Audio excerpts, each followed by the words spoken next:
Sebuah kisah mahakarya terbaik dari S.H. Mintarja yang sangat populer di masanya, berlatar belakang kerajaan Singasari. Dengan bangga kami persembahkan kepada sahabat Permata TV tercinta semuanya dengan judul Kisah Pelangi di Langit Singasari. Pada kesempatan yang sangat baik ini, kita masuk pada episode yang ke-43. Selamat menikmati. Pada episode sebelumnya telah diceritakan, maka kuda sempana yang dikendalikan oleh nafsunya yang meluap-luap, dilambari oleh kepercayaan kepada diri yang berlebih-lebihan, maka ia pun cepat menjadi cemas. Ketika ia tidak segera dapat mengalahkan lawannya, maka ia menjadi gelisah. Justru karena kegelisahannya itu, maka tandangnya pun menjadi semakin kehilangan pengamatan. Sekali-sekali kuda sempana telah membuat kesalahan-kesalahan kecil, sehingga Mahesa Agni yang cermat itu segera dapat mempergunakan kesempatan itu. Kelemahan-kelemahan yang betapapun kecilnya akan dapat dipergunakan oleh lawannya dalam perkelahian yang demikian. Dan kesalahan-kesalahan kecil itu pula lah yang sering membawa mereka ke dalam suatu bencana yang besar. Beberapa kali terasa oleh kuda sempana, tangan lawannya telah berhasil menerobos pertahanannya. Meskipun sentuhan-sentuhan itu belum merupakan bahaya yang sebenarnya, namun bahwa beberapa kali lawannya berhasil menembus ilmunya adalah merupakan suatu pertanda yang kurang menyenangkan. Tetapi lambat laun kuda sempana itu menyadari pula keadaannya. Akhirnya ia merasa bahwa Mahesa Agni benar-benar mampu melawannya. Bukan karena ia lengah, bukan karena kuda sempana itu belum menumpahkan segenap ilmunya, namun Mahesa Agni benar-benar telah memiliki ilmu tata bela diri yang setidak-tidaknya menyamainya. Sekali terdengar kuda sempana itu menggeram, dahulu ia menjadi sangat marahnya dan dipergunakannya sebilah keris untuk mencoba membunuh Mahesa Agni. Tetapi kali ini kuda sempana sama sekali tidak ingin mempergunakan sebilah keris. Ia meyakinkan bahwa tangannya akan mampu meremukkan tulang belulang lawannya melampaui sebuah tusukan keris. Karena itulah, maka ia tidak dapat berbuat lain daripada menumpahkan kemarahannya dalam ilmunya yang paling utama. Karena itu, maka kuda sempana itu pun meloncat mundur, direntangkannya kedua tangannya, kemudian dengan cepat ia melenting ke udara, untuk sesaat kemudian bersiap dalam sikap yang teguh kuat, seperti gunung yang siap untuk meledak. Mahesa Agni terkejut melihat sikap itu. Sesaat segera ia teringat kepada cerita Pasik tentang kuda sempana. Karena itu maka segera ia pun bersiap. Dari bibirnya itu terdengar ia berdesis, "Kalabama." Kuda sempana terkejut mendengar desis itu. Mahesa Agni dapat menyebut dengan tepat nama ilmu yang akan dipergunakannya. Tetapi kuda sempana tidak sempat mengetahui dari mana Mahesa Agni mendengar nama Kalabama itu. Dan kuda sempana pun tidak sempat memikirkan hal itu. Mahesa Agni telah pernah membenturkan diri dengan aji Kalabama itu. Karena itu, ketika ia melihat sikap kuda sempana yang siap melontarkan kesaktiannya, maka Mahesa Agni pun segera membentengi dirinya. Tidak saja ia mempertahankan, namun karena kemarahan yang telah memuncak pula, maka Mahesa Agni itu pun bersiap untuk membentur aji lawannya dengan ajinya sendiri, Gundala Sosro. Dengan demikian, Maka Mahesa Agni itu segera memusatkan segenap kekuatan lahir batin. Disilangkannya tangannya di muka dadanya, dan pada lututnya ia merendahkan dirinya sedikit. Terasa getaran di dadanya cepat mengalir ke segenap tubuhnya dan ke telapak tangannya. Getaran-getaran yang sudah dikenalnya, dan kini getaran-getaran itu terasa semakin mudah dikuasainya, sehingga waktu yang diperlukannya untuk mempersiapkan diri menjadi semakin pendek pula. Sesaat kemudian, ketika kuda Sempana siap mengayunkan aji pamungkasnya, maka Mahesa Agni pun telah bersiap sepenuhnya pula untuk melawannya. Karena itu, demikian ia melihat kuda Sempana meloncat mengayunkan tangannya, maka Mahesa Agni pun segera melontar pula menyongsong serangan kuda Sempana. Untuk kedua kalinya, terjadilah benturan yang dahsyat antara Aji Kalabama dan Aji Gundala Sosro. Benturan antara dua kekuatan yang tiada taranya. Dan seperti yang pernah terjadi, maka kali ini pun keduanya mengalami dorongan yang terasa seperti ledakan Gunung Merapi. Mahesa Agni terlontar beberapa langkah surut. Sekali ia terguling dan dengan mata yang berkunang-kunang, ia mencoba mengatasi keadaan lawannya. Kuda Sempana pun terlempar pula. Dengan kerasnya ia terbanting, wajahnya yang merah menyala tiba-tiba menjadi pucat seputih-putihnya. Sesaat ia memejamkan matanya untuk memusatkan segenap sisa-sisa kekuatan yang ada padanya untuk menjaga dirinya supaya tidak kehilangan kesadaran. Demikianlah anak-anak muda Panawijen melihat sesuatu yang belum dilihatnya selama hidup mereka. Mereka tidak tahu lagi bagaimana mereka harus menilai pertempuran itu. Beberapa di antara mereka berloncatan mundur pada saat terjadi benturan antara dua kekuatan raksasa itu. Bahkan ada di antara mereka yang tanpa sesadarnya telah menekan dada sendiri, seakan-akan dada nyala yang telah terbentur oleh kekuatan aji yang dahsyat itu. Beberapa orang menjadi ngeri dengan telapak-telapak tangan mereka menutupi wajah masing-masing. Namun sesaat kemudian mereka menarik nafas ketika mereka melihat Mahesa Agni telah bangkit dan berdiri bertelekan kedua lututnya. Tetapi sesaat yang pendek itu, Mahesa Agni itu pun telah tegak kembali. Terasa pula kini padanya bahwa ada kelebihan kekuatan dari Aji Gundala Sosro dibandingkan dengan Aji Kalabama. Sehingga karena itulah maka keadaan Mahesa Agni masih lebih baik dari keadaan kuda Sempana. Meskipun demikian, kuda Sempana yang keras hati itu perlahan-lahan dapat juga menguasai dirinya kembali. Ketika ia membuka matanya dan dilihatnya Mahesa Agni masih tegak berdiri dengan garangnya, terdengar anak itu menggeram. Dengan susah payah kuda Sempana itu pun memaksa dirinya untuk berdiri. Betapa sakit isi dadanya, namun dengan mengatupkan giginya rapat-rapat, ia mencoba menahan perasaan itu. Dengan nafas terengah-engah, kuda Sempana kemudian mampu juga untuk bangkit dan mencoba berdiri. Betapa lemahnya tubuh yang kesakitan itu. Namun akhirnya kuda Sempana itu pun berhasil tegak pula di atas kedua kakinya yang gemetar.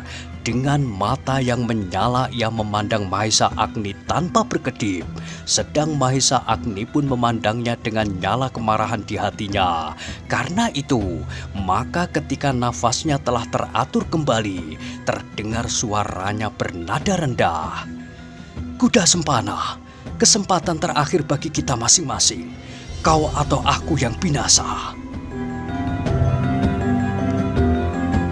Kuda Sempana menggeram kalau Mahesa Agni menyerangnya pada saat ia masih dalam keadaan itu, maka sudah pasti ia tidak akan mampu untuk melawannya. Karena itu, maka ia mencoba untuk mendapatkan waktu sejenak, mengatur jalan pernafasan, dan mengurangi perasaan sakit yang menyengat-nyengat segenap tubuhnya. Ketika Mahesa Agni itu bergeser setapak, maka kuda Sempana itu berkata, Agni, dari mana kau tahu bahwa aku sedang menyiapkan Aji Kalabama?" Mahesa Agni memandang kuda Sempana dengan seksama, kemudian jawabnya, "Apakah pedulimu? Dari mana aku tahu nama itu?" Kuda Sempana menggigit bibirnya, namun tiba-tiba mereka terkejut ketika mereka mendengar suara gemetar di samping mereka. "Sudahlah anak emas, jangan bertengkar lagi." Ketika mereka berpaling, mereka melihat seorang yang berdiri dengan ragu-ragu di antara anak-anak muda Panawijen, seorang yang bertubuh tinggi kekar, namun wajahnya membayangkan kecemasan yang membakar dirinya. Orang itu adalah Ki Buyut Panawijen. Mahesa Agni menarik nafas dalam-dalam, dengan berat terdengar suaranya. "Ki Buyut, kuda Sempana telah berbuat untuk kedua kalinya. Apakah kita masih akan memberi kesempatan kepadanya untuk berbuat untuk ketiga kalinya?" Buyut Panawijen itu ragu-ragu sejenak, namun kemudian kembali terbayang di wajahnya kecemasannya atas nasib padukuhannya. Ia tahu benar siapa kuda Sempana itu. Ia melihat anak muda itu bertempur melawan Mahesa Agni, dan ia melihat benturan ilmu yang dahsyat itu. Karena itu, maka Ki Buyut Panawijen itu telah membuat perhitungan tersendiri. Kalau kuda Sempana itu binasa di padukuhannya, maka apakah kawannya akan tetap berdiam diri? Dan apakah guru serta saudara-saudara seperguruannya juga akan tetap berdiam diri? Seandainya mereka itu mencoba menuntut balas, maka apakah Mahesa Agni dapat melindungi padukuhan itu dari bencana? Tetapi Mahesa Agni tidak dapat melihat kemungkinan itu. Kuda Sempana adalah seorang yang keras kepala. Karena itu maka katanya, "Ki Buyut, beberapa saat yang lampau anak muda itu telah mendapat kesempatan pula. Ki Buyut pada waktu itu telah memberinya peringatan. Sedang Empu Purwa pun saat itu memaafkannya. Tetapi kini ternyata ia datang kembali selagi rumah ini kosong. Empu Purwa tidak ada dan aku pun tidak ada. Untunglah aku segera kembali sebelum terlambat sekali." Ki Buyut Panawijen mengerutkan keningnya. Ia dapat mengerti sepenuhnya pendapat Mahesa Agni itu. Tetapi sekali lagi ia dicemaskan oleh peristiwa-peristiwa yang dapat terjadi sebagai akibat dari peristiwa ini. Mahesa Agni yang melihat keraguan-raguan itu membayang di wajah Ki Buyut Panawijen, berkata kepadanya, "Ki Buyut, persoalan ini bukan persoalan penduduk Panawijen dengan kuda Sempana. Tetapi jadikanlah persoalan ini persoalan antara kuda Sempana dan Mahesa Agni. Kalau aku Tumapel merasa perlu untuk mengusut dan menghukum orang yang telah menciderai kuda Sempana, biarlah Mahesa Agni menjalani hukuman itu." Dada kuda Sempana berdesir mendengar kata-kata Mahesa Agni itu. Apakah yang akan dilakukan Mahesa Agni atasnya? Namun dibiarkannya Mahesa Agni dan Ki Buyut itu berbicara berbicara terus. Ia mencoba mempergunakan kesempatan itu sebaik-baiknya. Ditenangkannya hatinya, diperasnya segenap kemampuan yang ada dalam dirinya untuk memulihkan kekuatannya. Dan ternyata kekuatan kuda Sempana itu lambat laun menjadi bertambah baik. Meskipun nyeri-nyeri masih terasa menyengat-nyengat bagian dalam dadanya serta pedih-pedih di kulitnya. Dalam pada itu Ki Buyut Panawijen berkata pula, "Apakah yang akan Anggir lakukan atas Anggir kuda Sempana? Aku akan menangkapnya, membawanya kepada Sang Akuwu. Apakah Sang Akuwu tidak akan mengambil sesuatu tindakan atas orangnya yang bersalah?" Sahut Mahesa Agni. Sekali lagi kuda Sempana berdesir. Kalau benar Mahesa Agni berhasil menangkapnya dan membawanya kepada Akuwu Tunggul Ametung, maka akibatnya sama sekali tak akan dapat diduga. Mungkin ia akan mendapat pengampunan dan hanya akan mendapat peringatan. Namun apabila hati Akuwu itu sedang gelap, maka tidak mustahil seketika itu juga perutnya akan disobek dengan pusakanya. Akuwu itu mempunyai sifat-sifat yang aneh yang tak dapat disangka-sangka dan diperhitungkan. Sehingga karena itulah maka ada di antara Naraprada yang terlalu setia kepadanya, namun ada juga yang menyimpan dendam di dalam hatinya. Mendengar jawaban Mahesa Agni itu, Buyut Panawijen mengerutkan keningnya. Kalau demikian maka apakah ia tidak akan terbawa pula? Setidak-tidaknya akan menjadi saksi. Buyut Panawijen adalah seorang yang hampir sepanjang hidupnya hidup dalam suasana yang tentram damai.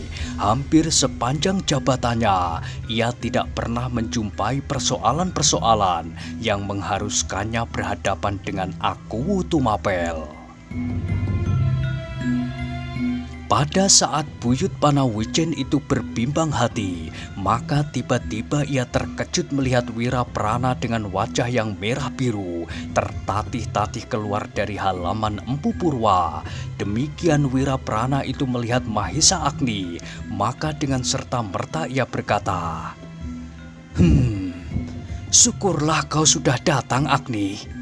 Mahesa Agni berdesir melihat wajah yang biru lebam itu. Agaknya Wiraprana pun telah berjuang mati-matian, namun keadaannya tidak memungkinkan untuk mencegah perbuatan kuda Sempana itu. Dalam pada itu terdengarlah Ki Buyut Panawijen bertanya kepada anaknya itu, "Wiraprana, apakah yang telah terjadi?"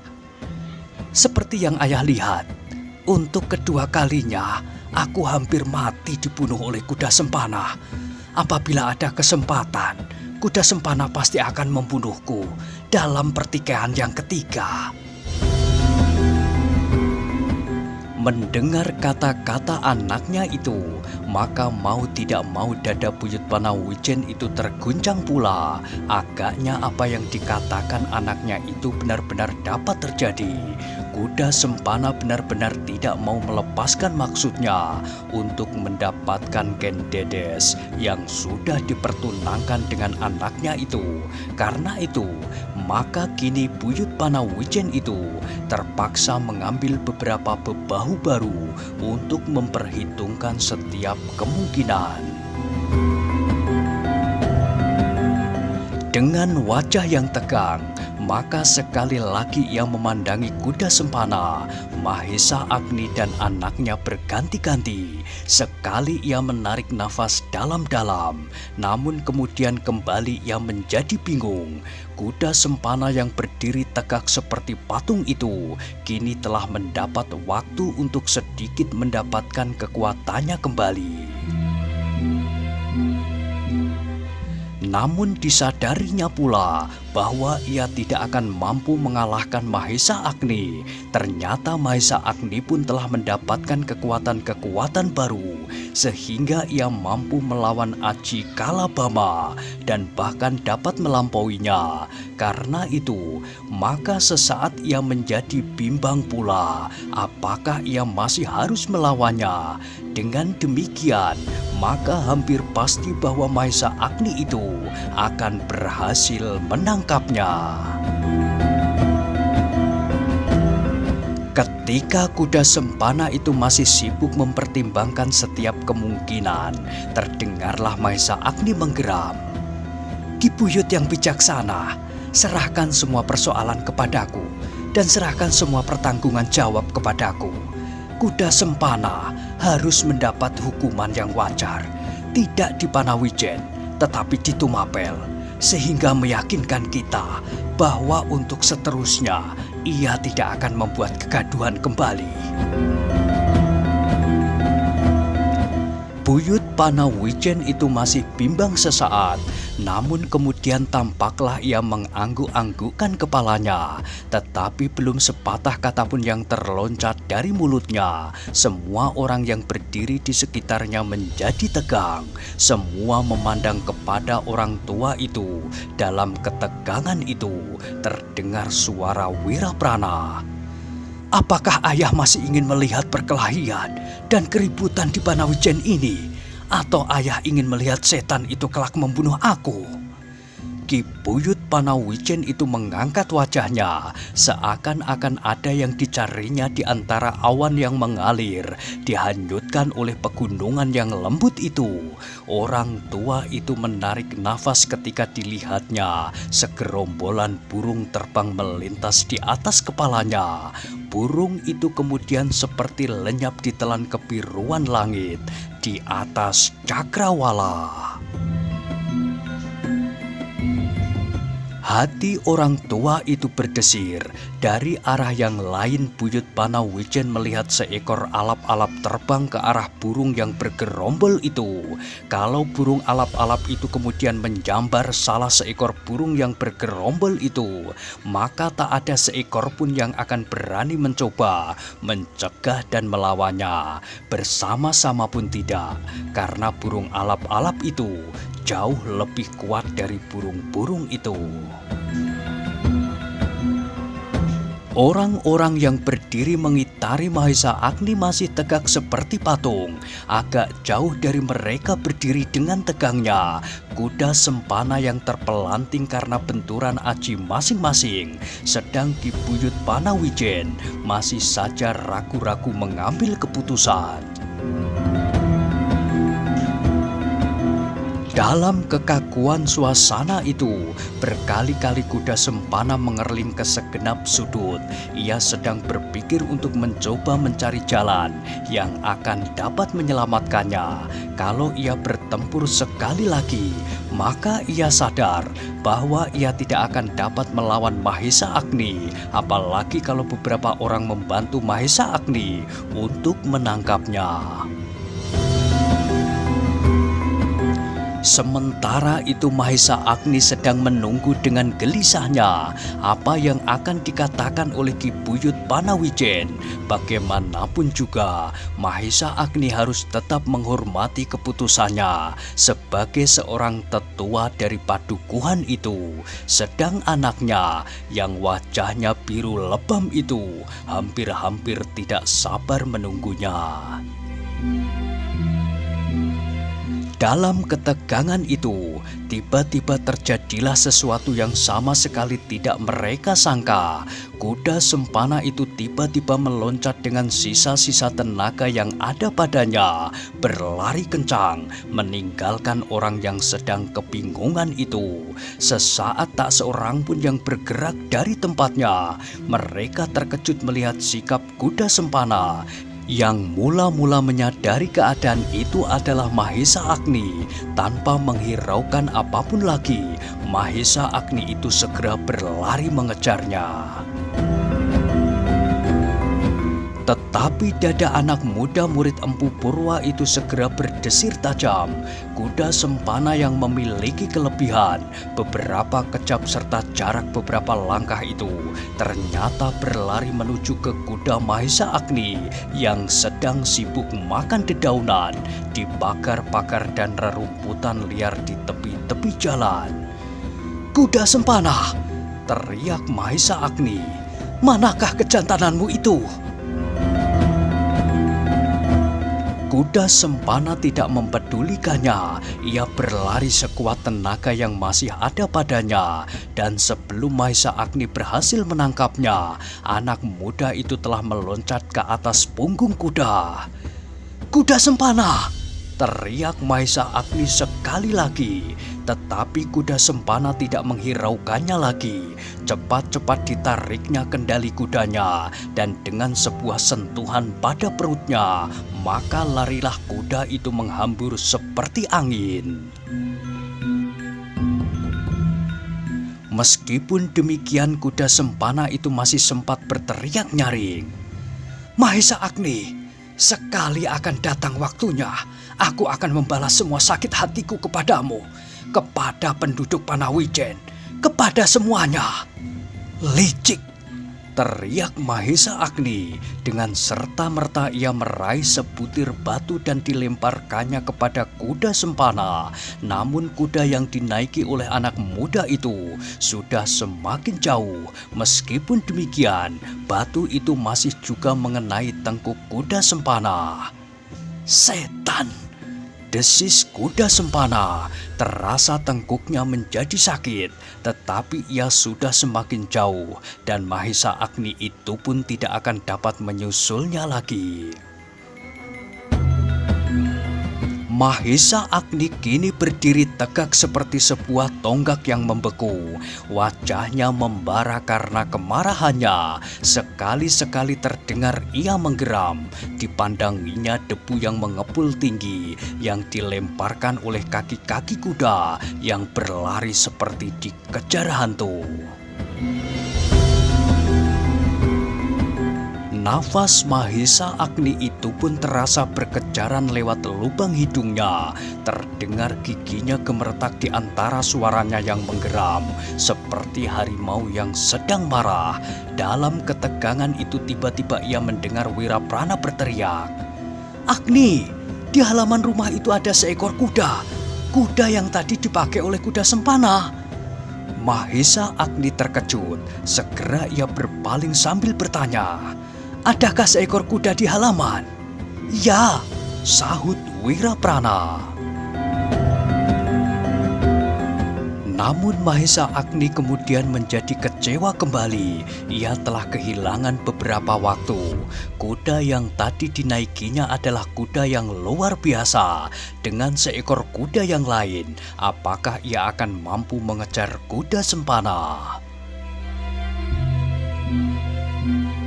Kalau kuda sempana itu sampai di Tumapel lebih dahulu, maka ia tidak akan dapat mencarinya. Apalagi kalau kuda sempana itu bersembunyi di dalam istana. Karena itu dengan penuh kekecewaan yang mencekam dadanya, akhirnya ia berkata, "Tidak ada gunanya, kuda itu sudah terlalu jauh. Kuda itu baik dan tegar, kuda yang biasa dipakai oleh kuda sempana," jawab Wiraprana. Sekali lagi sekilas harapan Mahesa Agni untuk menyusul anak muda itu. Kuda itu adalah kuda yang tegar seperti yang dilihatnya di Tumapel. Karena itu, maka Mahesa Agni itu meloncat tanpa berkata sepatah kata pun, langsung masuk ke halaman, dan dilihatnya kuda itu masih berdiri di sana. Dengan tangkasnya Mahesa Agni itu segera meloncat ke atas punggungnya dan dengan tergesa-gesa ditariknya ke kang kuda itu. Sesaat kemudian kuda itu pun segera meloncat pula berlari sambil memacu kudanya. Mahesa Agni berteriak, "Hati-hatilah di rumah, aku akan mengejar kuda sempana sampai kemanapun. Aku tak akan kembali sebelum aku menyelesaikan pekerjaan ini." Tak seorang pun sempat menjawab. Kuda yang dinaikinya itu pun ternyata kuda yang sangat baik. Karena itu maka kuda itu berlari lepas seperti anak panah yang lepas dari busurnya. Mereka yang menyaksikan perlombaan berkuda itu menahan napas mereka. Mereka melihat peristiwa demi peristiwa seperti di dalam mimpi. Sehingga untuk beberapa saat mereka terpesona dan diam mematung di tempat masing-masing. Mahesa Agni yang telah dibakar oleh kemarahannya itu memacu kudanya secepat angin, tetapi disadarinya pula bahwa kuda yang dipakai oleh kuda Sempana itu pun kuda yang baik pula sebaik kuda yang dipakainya. Karena itu, maka kemungkinan untuk dapat menyusulnya adalah kecil sekali. Tetapi meskipun Mahesa Agni tidak akan dapat menyusulnya, namun ia akan pergi ke Tumapel mencari kesempatan untuk bertemu dengan anak muda itu.